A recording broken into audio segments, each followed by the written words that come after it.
Hello बच्चों, मैं MD Asif MD sir Hindi medium में आप सभी का बहुत बहुत स्वागत करता हूं। आई होप आप सभी मस्त और स्वस्थ होंगे और अपने अपने पढ़ाइयों में व्यस्त होंगे। बच्चों, आज के क्लास में हम लोग एनसीईआरटी कक्षा 9वीं गणित का पाठ 11 पृष्ठ क्षेत्रफल और आयतन का प्रश्नावली 11.1 के प्रश्नों को हल करेंगे। लेकिन इससे पहले यदि अभी तक आपने इस चैप्टर का परिचय वाला वीडियो नहीं देखा है तो पहले परिचय वाले वीडियो को जरूर देख लीजिए, क्योंकि जब प्रश्नावली के प्रश्नों को हम लोग हल करेंगे तो जिस भी फॉर्मूले या जिस भी कॉन्सेप्ट का इस्तेमाल करेंगे उन सब के बारे में मैंने परिचय वाले वीडियो में बिल्कुल डिटेल के साथ समझा दिया है। तो इसलिए आप लोग परिचय वाले वीडियो को जरूर देख लीजिए ताकि प्रश्नावली के प्रश्नों का हल आप लोगों को बिल्कुल अच्छे से समझ में आ जाए। तो आइए आज के क्लास को क्वेश्चन नंबर 1 से हल करना शुरू करते हैं। क्वेश्चन नंबर 1 में दिया हुआ है, एक शंकु के आधार का व्यास 10.5 सेंटीमीटर है और इसकी तिर्यक ऊंचाई 10 सेंटीमीटर है। इसका वक्र पृष्ठ क्षेत्रफल ज्ञात कीजिए। तो सबसे पहले हम लोग एक शंकु बना लेते हैं, उसके बाद आकृति से समझेंगे इस क्वेश्चन में हमें क्या ज्ञात करने के लिए दिया हुआ है। जैसे मान लेते हैं ये एक शंकु है, क्या हो गया पेन को,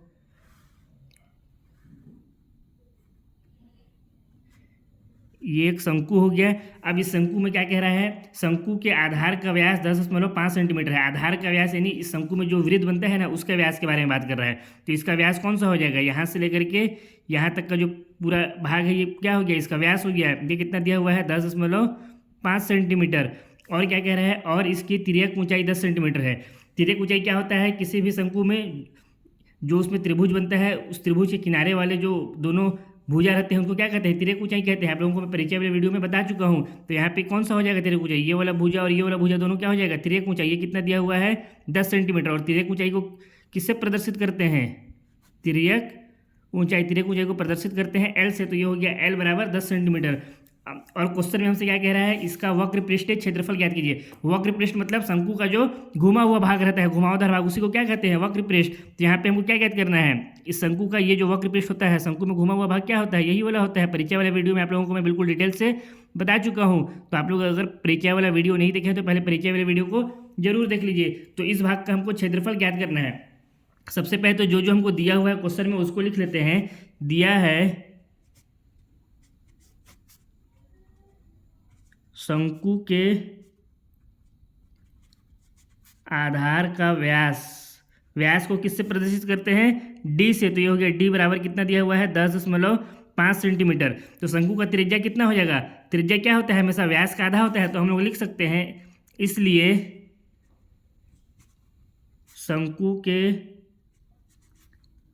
आधार का व्यास बराबर कितना हो जाएगा, सॉरी ये त्रिज्या बराबर ना, त्रिज्या को किससे प्रदर्शित करते हैं, आर से। तो आर बराबर कितना हो जाएगा, 10.5/2 सेंटीमीटर हो जाएगा। त्रिज्या हमेशा क्या रहता है, व्यास का आधा रहता है। चूंकि कारण भी लिख देंगे, चूंकि आर बराबर D/2 होता है। और हमको क्या ज्ञात करना है, इसका वक्र पृष्ठ क्षेत्रफल ज्ञात करना है। लिखेंगे यहाँ पे ज्ञात करना है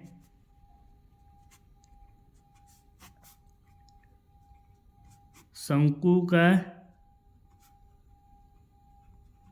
वक्र पृष्ठ क्षेत्रफल। तो शंकु का वक्र पृष्ठ क्षेत्रफल का फॉर्मूला क्या होता है, आप लोगों को मैं बताया हूँ, πRL। बस उस फॉर्मूले में इस मान को रखना है, हमारा आंसर आ जाएगा। तो इसके लिए लिखेंगे, चूंकि हम जानते हैं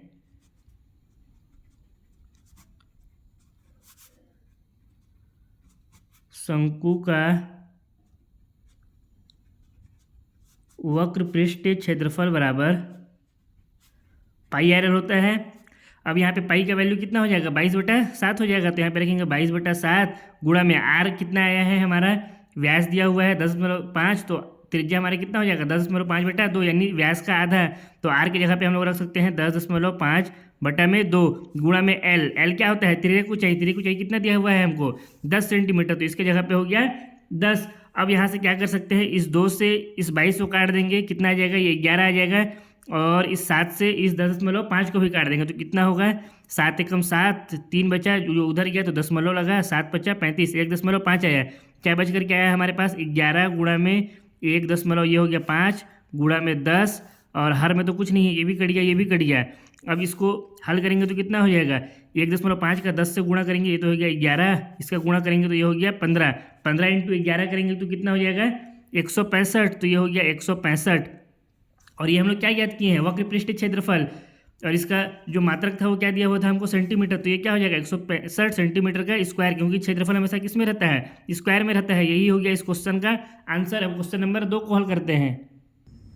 क्वेश्चन नंबर 2 में दिया हुआ है एक शंकु का कुल पृष्ठ क्षेत्रफल ज्ञात कीजिए जिसकी तिर्यक ऊंचाई 21 सेंटीमीटर है, 21 मीटर है और आधार का व्यास 24 मीटर है। क्वेश्चन नंबर 1 में हमको क्या ज्ञात करना था, शंकु का पृष्ठीय क्षेत्रफल ज्ञात करना था, जबकि वक्र पृष्ठ क्षेत्रफल ज्ञात करना था, जबकि क्वेश्चन नंबर 2 में क्या बोला है, कुल पृष्ठीय क्षेत्रफल ज्ञात करने के लिए बोला है। आइए इस क्वेश्चन को भी सॉल्व करते हैं। सबसे पहले तो इसको डायग्राम से समझते हैं। जैसे ये शंकु है,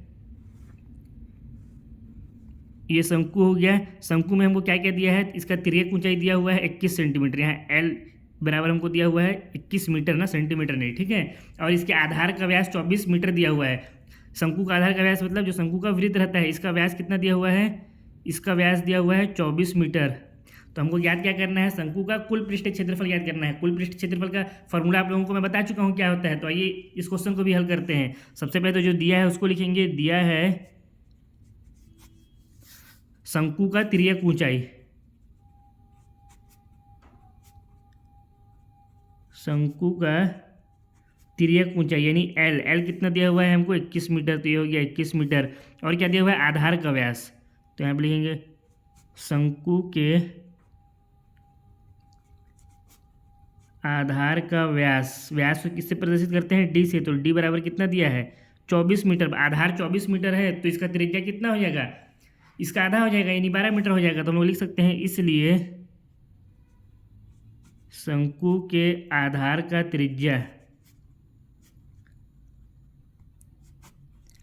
आर बराबर कितना हो जाएगा 24/2 बराबर कितना हो जाएगा 12 मीटर हो जाएगा, क्योंकि 24 को 2 से काटेंगे तो 12 आ गया। तो त्रिज्या हमारा कितना आ गया इस शंकु का 12 मीटर आ गया। अब हमको ज्ञात क्या करना है इसमें, शंकु का कुल पृष्ठीय क्षेत्रफल।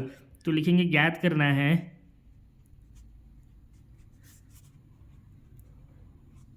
शंकु का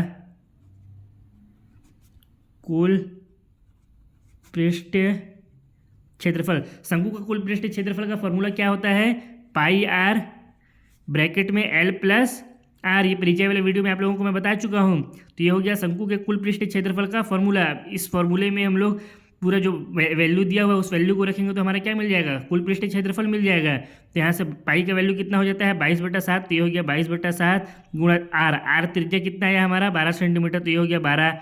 फिर ब्रैकेट में एल प्लस आर, एल कितना दिया हुआ है 21 मीटर, तो ये हो गया 21 प्लस आर हमारा है कितना 12, सॉरी ये सेंटीमीटर लिख दिया हूँ ना, ये मीटर है, ठीक है 12, तो ये हो गया 12। अब इसको सॉल्व करेंगे तो यहाँ से कितना हो जाएगा, ये तो हमारा हो गया पहले तो 22/7 ही रहेगा, ये एज इट इज गुणा में ये हो गया 12 और 21 और 12 कितना हो जाता है 33, तो ये हो गया गुणा में 33। अब इसको हल करेंगे तो जब आप लोग इन लोग तीनों का गुणा करेंगे तो आ जाएगा कितना 8700 यानी 8712।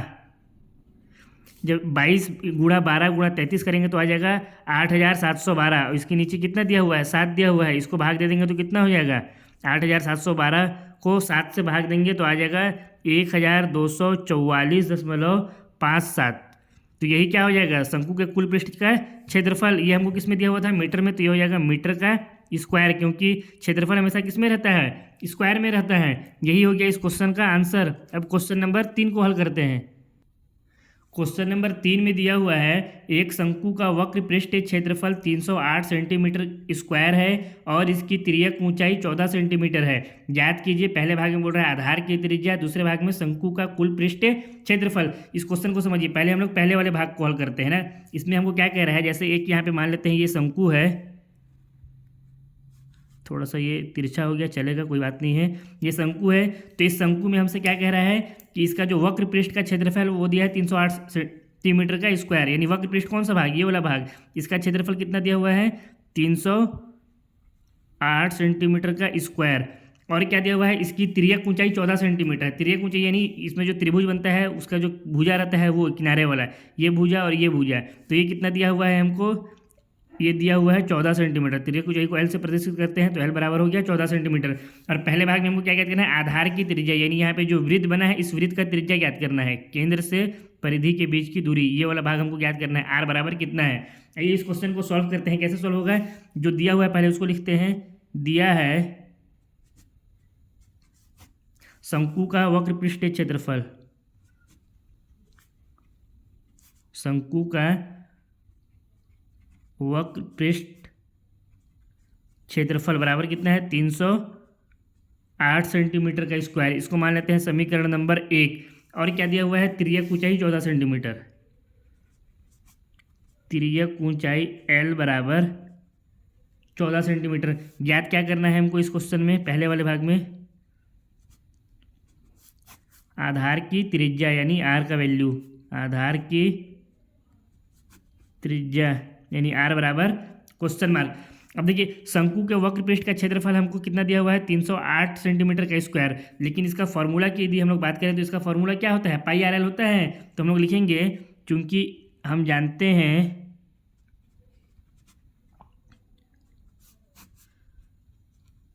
शंकु का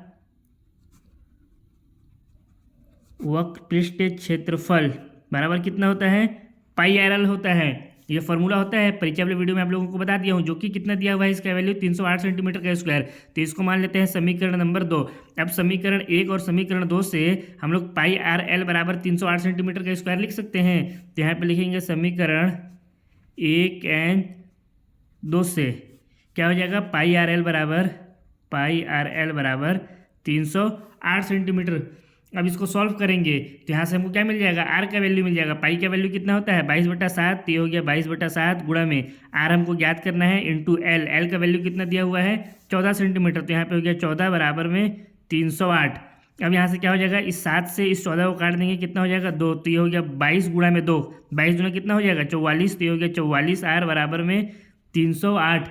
अब यहाँ से और क्या हो जाएगा, इस 44 को क्या करेंगे इस तरफ ले जाएंगे, इधर भी आर के साथ गुणा में है, इधर जाएगा तो किसमें हो जाएगा, भाग में हो जाएगा। तो आर बराबर हो जाएगा 308 बटा में 44।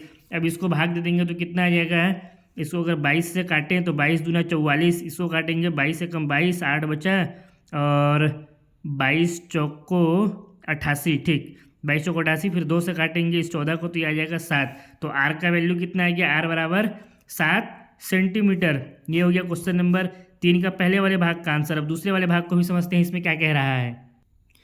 तो दूसरे वाले भाग में दिया हुआ है शंकु का कुल पृष्ठीय क्षेत्रफल ज्ञात करना है। यहाँ पे क्या ज्ञात करना है, शंकु का कुल पृष्ठीय क्षेत्रफल। तो इसका फॉर्मूला हम लोग को पता है क्या होता है, पाई आर ब्रैकेट में एल प्लस आर। तो उस फॉर्मूले में हम लोग जो भी वैल्यू दिया हुआ है उसको रख देंगे तो हमारा क्या आ जाएगा, दूसरे वाले भाग का आंसर आ जाएगा। तो इसके दूसरे वाले भाग के लिए लिखेंगे, चूंकि हम जानते हैं शंकु के कुल पृष्ठीय क्षेत्रफल बराबर कितना होता है, पाई आर ब्रैकेट में एल प्लस आर। पाई का वैल्यू कितना हो जाएगा 22/7। आर हमारा कितना आया है यहाँ से पहले वाले भाग से 7 सेंटीमीटर, तो यहाँ पे लिख देंगे आर की जगह पे 7। फिर ब्रैकेट में एल, एल का वैल्यू कितना दिया हुआ था क्वेश्चन में, एल बराबर हमको क्वेश्चन में दिया हुआ था 14 सेंटीमीटर, ठीक। तो एल का वैल्यू हो गया 14 सेंटीमीटर प्लस आर, आर कितना है हमारा 7, तो ये हो गया 7। अब इसको हल करेंगे, ये 7 से इस 7 को तो अभी काट ही देते हैं। तो यहाँ से क्या है हमारे पास 22 गुणा में 14 प्लस 7 कितना हो जाएगा, ये 21। 14 और 21 का जब गुणा करेंगे तो कितना हो जाएगा 462। तो ये क्या हो गया 462 सेंटीमीटर का स्क्वायर हो गया। ये क्या हो गया, शंकु के कुल पृष्ठ का क्षेत्रफल। ये हो गया क्वेश्चन नंबर 3 के दूसरे भाग का आंसर। अब इसके बाद क्वेश्चन नंबर 4 को हल करते हैं। ये समझ में आया ना, यहाँ पे आर बराबर हम लोग 7 कैसे रखें, इसको लिख भी देता हूँ। चूँकि क्वेश्चन 3 के भाग 1 से, ठीक है, आर बराबर 7 सेंटीमीटर और दिया है पाई बराबर तो 22/7 होता ही है, आप लोग जानते हैं। और एल का वैल्यू कितना दिया हुआ है 14 सेंटीमीटर, तो एल बराबर 14 सेंटीमीटर, ठीक। यहाँ से हम लोग इसमें वैल्यू रखे हैं पाई आर और एल का, तो हमारा कितना है आंसर 462 सेंटीमीटर का स्क्वायर। अब क्वेश्चन नंबर 5 को हल करते हैं, सॉरी क्वेश्चन नंबर 4 को। क्वेश्चन नंबर 4 में दिया हुआ है शंकु के आकार का एक तंबू 10 मीटर ऊंचा है और उसके आधार की त्रिज्या 24 मीटर है। ज्ञात कीजिए पहले भाग में तंबू की तिर्यक ऊंचाई, दूसरे भाग में तंबू में लगे कैनवास की लागत यदि 1 मीटर स्क्वायर कैनवास की लागत 70 रुपये है। देखिए इस क्वेश्चन में हमसे क्या कह रहा है कि एक शंकु के आकार का तंबू है, यानी एक टेंट है जो कि 10 मीटर ऊंचा है और उसके आधार की त्रिज्या 24 मीटर है। तो हम लोग सबसे पहले तो एक तंबू बना लेते हैं, यानी एक टेंट बना लेते हैं शंकु के आकार का, जिसका ऊंचाई कितना दिया हुआ है 10 मीटर। तो मान लेते हैं ये एक शंकु के आकार का एक यहाँ पे तंबू है और इसका ऊंचाई कितना दिया हुआ है 10 मीटर। ऊंचाई क्या हो जाएगा, इसके शीर्ष से जो हम लोग लंब खींचते हैं वही इसका ऊंचाई होता है। परिचय वाले वीडियो में मैं आप लोगों को बता दिया हूँ, यहाँ से इसका जो ऊंचाई होगा यही तो होगा। तो इसमें इसका ऊंचाई कितना दिया हुआ है 10 मीटर दिया हुआ है। तो ये जो है पूरा भाग यहाँ से h बराबर ये कितना हो गया 10 मीटर हो गया, ये वाला ऊंचाई मीटर, ठीक। और इसमें क्या दिया उसके आधार की त्रिज्या, त्रिज्या यानी ये वाला भाग हो गया इसका आधार, ये जो वृत्त है इस वृत्त की त्रिज्या, तो इसका केंद्र ये हो गया और ये परिधि, इसके बीच का दूरी कितना दिया हुआ है r बराबर दिया हुआ है 24 मीटर। तो हमको पहले वाले भाग में क्या ज्ञात करना है, तंबू की तिर्यक ऊंचाई, यानी ये जो ये वैल्यू है ना, ये जो त्रिभुज का किनारे वाला भुजा है, ये वाला भुजा या ये किसी एक को भी आप ले सकते हैं, इस l का वैल्यू हमको इस क्वेश्चन में ज्ञात करना है। आइए पहले वाले भाग को हल करते हैं। तो यहाँ पे लिखेंगे जो दिया है, क्या क्या दिया हुआ है हमको, शंकु का ऊंचाई यानी सॉरी हाँ तंबू का ऊंचाई, तंबू की ऊंचाई, ये तंबू किसके आकार का है, शंकु के आकार का है। ऊंचाई को ऐसे प्रदर्शित करते हैं, ये कितना दिया हुआ है 10 मीटर। अब उसके बाद क्या दिया है, इसके आधार की त्रिज्या 24 सेंटीमीटर। तो आगे लिखेंगे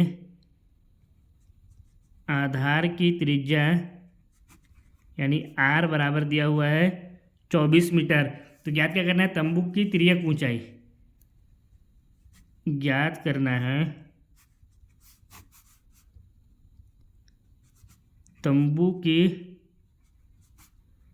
तिर्यक ऊंचाई यानी L बराबर क्वेश्चन मार्क। तो देखिए परिचय वाले वीडियो में मैं आप लोगों को बताया था, ये जो L है इसको ज्ञात करने का फॉर्मूला क्या होता है, L बराबर में √r² प्लस h² होता है, या फिर h² प्लस r² कुछ भी बोल सकते हैं। तो ये फॉर्मूला आप लोगों को मैं परिचय वाले वीडियो में बताया हूँ। तो बस इस फॉर्मूले में हम लोग यहाँ पे जो भी मान दिया हुआ है इसको रख देंगे तो हमारा क्या निकल करके आ जाएगा, L आ जाएगा। तो यहाँ पे लिखेंगे क्योंकि हम जानते हैं तिर्यक ऊंचाई यानी L बराबर √h² plus r², h² plus r², या r² प्लस h², बात बराबर है, ठीक है। तो यहाँ से L का वैल्यू हमको ज्ञात करना है, तो ये हो जाएगा L बराबर √ में h², h का वैल्यू कितना दिया हुआ है 10 मीटर दिया हुआ है, ये जो ऊंचाई है, तो ये हो जाएगा 10² प्लस r का वैल्यू कितना दिया हुआ है 24 मीटर, तो ये हो जाएगा 24²। अब इसको हल करेंगे तो कितना हो जाएगा, 10² हो जाता है 100 प्लस 24² कितना होता है 576, तो ये हो जाएगा 576। इन दोनों को जोड़ देंगे तो L बराबर कितना आ जाएगा 576 और ये हो गया 100 बराबर हो गया ये 676। अब 676 इसको अगर रूट से बाहर निकालेंगे तो कितना हो जाएगा, इसको करके देखते हैं 676 ना। अब इसको 2 से भाग देंगे तो ये हो गया 3, फिर ये हो गया 3, ये हो गया 8, फिर 2 से भाग देंगे तो 1, यहाँ बचा ये हो गया 6, ये हो गया 9। अब ये 2 से जाएगा नहीं, 9 10 16, 3 से भी नहीं जाएगा, ये जाएगा डायरेक्ट 13 से, 13 एकम 13, 3 बचा 13 3 39 और ये हो गया 13 एकम 13। तो एक तो ये 13 हो गया, एक यहाँ से 2 निकल गया, यानी 13 × 2 कितना होता है 26। तो ये 676 किसका वर्गमूल है 26 का है। तो L बराबर कितना आ गया हमारा 26 मीटर आ गया, यानी जो तिर्यक ऊंचाई है वो कितना दिया हुआ है, तिर्यक ऊंचाई है 26 मीटर। ये हो गया क्वेश्चन नंबर 1 के पहले भाग का आंसर। अब ये L बराबर √r² प्लस h² या फिर h² प्लस r² कैसे होता है, परिचय वाले वीडियो में मैं इसको बिल्कुल डिटेल से समझाया हूँ। तो आप लोग अगर परिचय वाला वीडियो नहीं देखे हैं तो पहले परिचय वाले वीडियो को जरूर देख लीजिए, ताकि आपको जितने भी क्वेश्चन हैं उन सारे क्वेश्चन का हल बिल्कुल आसानी से समझ में आ जाए। अब इसके बाद इसके दूसरे वाले भाग को समझते हैं, उसमें हमसे क्या याद करना है और उसको भी हल करते हैं। तो देखिए दूसरे वाले भाग में बोला है तंबू में लगे कैनवास की लागत, यदि 1 मीटर स्क्वायर कैनवास की लागत 70 रुपये है। कैनवास एक तरह का एक कपड़ा होता है जिसको जब लोग जंगल वगैरह में या कहीं कैंपिंग के लिए जाते हैं ना, तो अपने टेंट के ऊपर यानी जो तंबू रहता है उसके ऊपर लगाते हैं, ताकि बारिश वगैरह से भी सेफ रहें या कोई जानवर वानवर भी उनके ऊपर हमला ना करे। आप लोग अक्सर इसको मूवी वगैरह में देखे भी होंगे। तो यानी यहाँ पे वो क्या करना है, ये जो तंबू है शंकु के आकार का, इसके ऊपर एक कपड़ा लगाना है, ठीक। तो उस कपड़े को लगाने में टोटल कितना खर्च आएगा वो इस क्वेश्चन में हमको ज्ञात करना है। और क्वेश्चन में आगे क्या दिया हुआ है, यदि 1 मीटर स्क्वायर कैनवास की लागत 70 रुपये है। अब इसमें हमको एक तो कपड़ा लगाना है, उसका लागत याद करना है, और हमको क्या बताया है कि 1 मीटर स्क्वायर में यदि हम लोग कपड़ा लगाएंगे तो उसके लिए यानी कैनवास लगाएंगे तो उसके लिए जो खर्च है वो है 70 रुपये। तो देखिए इस क्वेश्चन को कैसे सॉल्व करेंगे।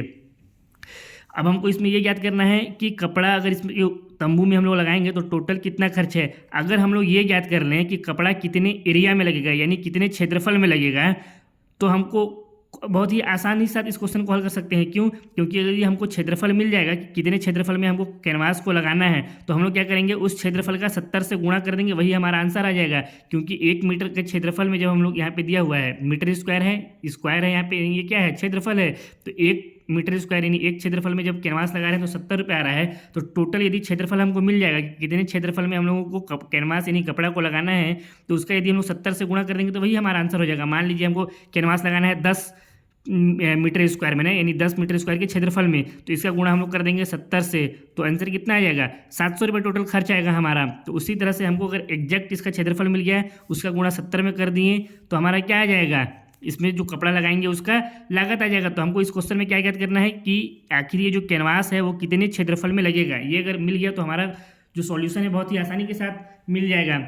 तो देखिए इसको समझिए कि कपड़ा कितने क्षेत्र में लगेगा ना। जैसे ये जो तंबू है ये किससे किससे मिलकर के बनता है, ये शंकु जो है, एक तो इसमें त्रिभुज रहता है और साथ ही साथ में से क्या रहता है, प्लस में एक इसमें वृत्त, दोनों को मिला करके क्या बनता है, इन दोनों को जब मिलाते हैं तो एक शंकु बनता है ये। अब इसमें जो कपड़ा लगेगा यानी ये जो कैनवास लगेगा, ये कहाँ लगेगा, सिर्फ और सिर्फ ऊपर वाले हिस्से में तो लगेगा, इसमें ही तो लगेगा। ये जो ऊपर वाला हिस्सा है इसके ऊपर ही ऐसे कपड़ा लगेगा, नीचे तो लगता नहीं है। इसको आप लोग इस तरह भी से भी समझ सकते हैं, जब आप लोग अपने घर में मच्छरदानी लगाते हैं अपने बिस्तर में, तो मच्छरदानी को तो सिर्फ आप लोग अपने बिस्तर के ऊपर ना लगाते हैं, नीचे थोड़ी लगाते हैं, बिस्तर के नीचे। तो उसी तरह से यहाँ पे भी जो कैनवास यानी जो कपड़ा लगेगा वो सिर्फ और सिर्फ ऊपर लगेगा, नीचे तो लगेगा नहीं। तो हमको क्या याद करना है, सिर्फ और सिर्फ इस ऊपर वाले भाग का क्षेत्रफल, ये हम लोग याद कर लेंगे तो हमारा क्या आ जाएगा, इस क्वेश्चन का आंसर आ जाएगा। ये क्षेत्रफल याद कर लेंगे, इसमें 70 का गुणा कर देंगे, वही हमारा आंसर होगा। इतना समझ में आया अब आप लोगों को। और ये वाला जो भाग है ऊपर वाला यानी ये जो त्रिभुज है, ये क्या होता है, शंकु में इसका वक्र पृष्ठ होता है। तो हमको कुल मिलाकर के क्या याद करना है, इस तंबू यानी इस शंकु के वक्र पृष्ठ का क्षेत्रफल याद करना है। उसके क्षेत्रफल में हम लोग 70 से गुणा कर देंगे, वही हमारा आंसर हो जाएगा। तो आइए इसको हल करते हैं, लिखते हैं दूसरे वाले भाग के हल के लिए। चूंकि शंकु या फिर तंबू, कुछ भी लिख सकते हैं, शंकु या तंबू के वक्र पृष्ठ का क्षेत्रफल क्या होता है, शंकु के वक्र पृष्ठ का क्षेत्रफल पाई आर एल। अब यहाँ पे पाई का वैल्यू कितना रख देंगे हम लोग, 22/7। ये हो गया 22/7 गुणा में आर, यानी त्रिज्या कितना दिया हुआ है क्वेश्चन में, उस क्वेश्चन में आर का वैल्यू दिया हुआ है 24 सेंटीमीटर। तो यहाँ पे आर की जगह हो गया 24 इंटू एल। एल का वैल्यू हमारा कितना आया है, एल का वैल्यू आया है 26 मीटर इस क्वेश्चन के पहले वाले भाग से। तो यहाँ पे एल बराबर हो जाएगा 26। अब इसको हल करेंगे, 7 से ना ही 22 कटेगा, ना ही 24 कटेगा, ना ही 26 कटेगा। तो सीधा सीधा क्या करेंगे, इन तीनों का हम लोग आपस में गुणा कर देंगे, 24, 22 और 26 का। तो क्या निकल कर क्या आ जाएगा, ये हो जाएगा 13,728। कितना होगा, 13,728 बटे में यहाँ से कितना आ गया, 7 आ गया। और ये कहाँ से आया उसको लिख भी दीजिए, चूँकि पाई बराबर 22/7, आर बराबर 24 मीटर और एल बराबर 26 मीटर। ये आया है पहले भाग से और ये दिया है हमको, और ये भी क्वेश्चन में दिया हुआ ही है, ठीक है। ये क्वेश्चन में प्रश्नावली के ऊपर में ही लिखा हुआ है, आप लोगों को मैं दिखा भी देता हूँ। पाई का वैल्यू कितना, 22/7। जैसे आप लोग ये देखेंगे ना प्रश्नावली, तो यहीं पे ऊपर में लिखा हुआ है, जब तक अन्यथा ना कहा जाए पाई बराबर 22/7 लीजिए। मतलब जब तक क्वेश्चन में पाई का कोई दूसरा वैल्यू नहीं दिया रहेगा, हमको क्या मानना है, हर जगह पाई बराबर 22/7। तो यहाँ पे हम लोग इसीलिए पाई बराबर कितना लिए हैं, 22/7 लिए हैं। अब इस 7 से 13,728 को काट देंगे तो कितना आ जाएगा यहाँ से, ये हो जाएगा 1900 यानी 1961.14। और ये किसमें है, मीटर में है, तो ये हो जाएगा मीटर का स्क्वायर। तो जो तंबू है उसका वक्र पृष्ठ का क्षेत्रफल कितना आ गया, 1961.14 मीटर स्क्वायर। अब चूंकि क्वेश्चन में हमको दिया है, इसको लिखते हैं आगे, चूंकि दिया है 1 मीटर स्क्वायर में कैनवास लगाने की लागत बराबर कितना है, 70 रुपये है, ठीक, ₹70 इसको लिख सकते हैं। इसलिए क्या हो जाएगा, जब हम लोग 1961.14 मीटर में लगाएंगे तो इसलिए 1961.14 मीटर स्क्वायर में कैनवास लगाने की लागत बराबर कितना हो जाएगा, 1961.14 गुणा में 70, इन दोनों का गुणा कर देंगे तो कितना निकल कर के आ जाएगा यहाँ से, ये हो जाएगा 7 चौको 28 का 8, हासिल किया 4, 7 एकम 7 2 9, फिर यहाँ से 7 एकम 7, 7 छक्का 42 का 2, यहाँ गया हासिल किया 4, 7 9 63 और 4 67 का 7, हासिल किया 6, 7 एकम 7 और ये हो गया 13। उसको साफ साफ यहाँ पे लिख देते हैं 13 7 2 7 9 8, और यहाँ पे एक जीरो है तो इसके साथ लग जाएगा एक जीरो। ये कितना हो गया, इकाई दहाई सैकड़ा हज़ार 10,000 लाख 10 लाख करोड़, 1,37,27,980 रुपये। लेकिन एक मिनट ना, यहाँ पे तो 2 डिजिट के बाद दशमलव है तो यहाँ पे 1 2, यहाँ पे आ जाएगा दशमलव, तो इसको हम लोग क्या लिख सकते हैं, ये हो गया इकाई दहाई सैकड़ा हज़ार 10,000 लाख 1,37,289 रुपये और 80 पैसे। तो इसको हम लोग 280 रुपये मान सकते हैं, 80 पैसा है यहाँ पे, तो इसको हम लोग राउंड फिगर में कितना मान सकते हैं, ये लगभग किसके बराबर हो जाएगा, ये लगभग बराबर हो जाएगा 1,37,280 रुपये के, ये लगभग बराबर हो जाएगा। ठीक, तो इस क्वेश्चन के दूसरे वाले भाग का आंसर क्या हो जाएगा कि ये जो पूरा तंबू है, ये जो पूरा तंबू है, इस पूरे तंबू में यदि हम लोग 70 रुपये मीटर स्क्वायर के हिसाब से अगर कैनवास लगाएंगे तो टोटल खर्चा कितना आ जाएगा, 1,37,280 रुपये आ जाएगा। यही हो गया इस क्वेश्चन के दूसरे वाले भाग का आंसर। अब इसके बाद हम लोग क्वेश्चन नंबर 5 को हल करते हैं। ये एक काम करते हैं ना, आज के क्लास को यहीं पे समाप्त करते हैं। आज के क्लास के लिए आई थिंक इतना काफ़ी है, 4 क्वेश्चन बच गया है, क्वेश्चन नंबर 5 6 7 और 8। इन बाकी के बचे हुए प्रश्नों को अब नेक्स्ट क्लास में हल कर लेंगे। अगर इसी क्लास में सॉल्व करेंगे तो वीडियो थोड़ा सा बड़ा हो जाएगा। आज के क्लास के लिए आई थिंक इतना काफ़ी है, तो ठीक है, फिर आज की क्लास को अब यहीं पे समाप्त करते हैं। बाकी के बचे हुए प्रश्नों को नेक्स्ट क्लास में हल करेंगे। तब तक आप सभी जितने 4 क्वेश्चन को मैं कराया हूँ, इन सभी क्वेश्चन को प्रैक्टिस करिए अच्छे से, और अगर कोई डाउट है तो आप लोग उसको कमेंट करके पूछ सकते हैं। अगर वीडियो पसंद आया तो वीडियो को लाइक करें, कमेंट करें, चैनल में नए हैं तो चैनल को सब्सक्राइब करें, साथ ही इस वीडियो को अपने दोस्तों के साथ भी शेयर करें। तो बहुत जल्द हम लोग नेक्स्ट क्लास में मिलेंगे, जहाँ पे बचे हुए बाकी के प्रश्नों को हल करेंगे। तब तक के लिए आप सभी मस्त रहिए, स्वस्थ रहिए और अपने अपने पढ़ाइयों में व्यस्त रहिए।